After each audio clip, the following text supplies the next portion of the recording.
If you saw the video, this is the video that I shot before the fire, just a few days, actually about a week before the fire, then you have already seen that part of it. This is the follow-up video shot after the fire.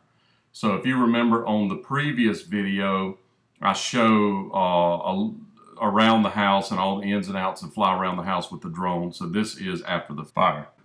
So friends, I shot this on April the 14th, 2017, which was just a hair over a week before this house caught on fire. On the following, that's a Friday, the following Saturday week, it caught on fire. So instead of me driving back to Memphis, I hired a drone photographer to go shoot some footage of it for me to see what it looks like today. And we'll just look around. He's going to get close to it here in just a moment where that's a door there where you see that piece of plywood over. So that door was damaged enough, they put plywood over that.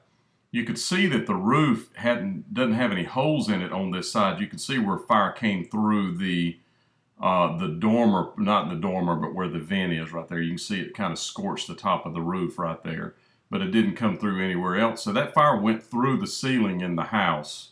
That's pretty obvious from this video. And you get to look in the garage. They have both garage doors open at this time. And so as we were flying up, you could have looked inside of the garage. You can see from this angle when he goes across the fence, you see that the garage is open. When Elvis owned it, there was no garage doors. It was just an open, like a carport, more or less. But you could see where the door is that there's some charring and that kind of stuff at the top of the front door and around the top edge. It got pretty warm right there. And they're going to fly over in a moment, and we're going to look on the top. And there's one spot where they have a tarp to keep the rain out and that kind of stuff. But you could see there's some charring right around the front door.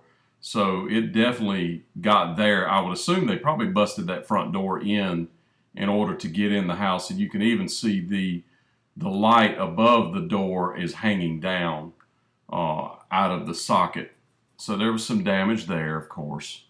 And he said that there was people there working on it at the time, and they did not want him getting video of them working, so he was nice enough not to do that, which is the right thing to do.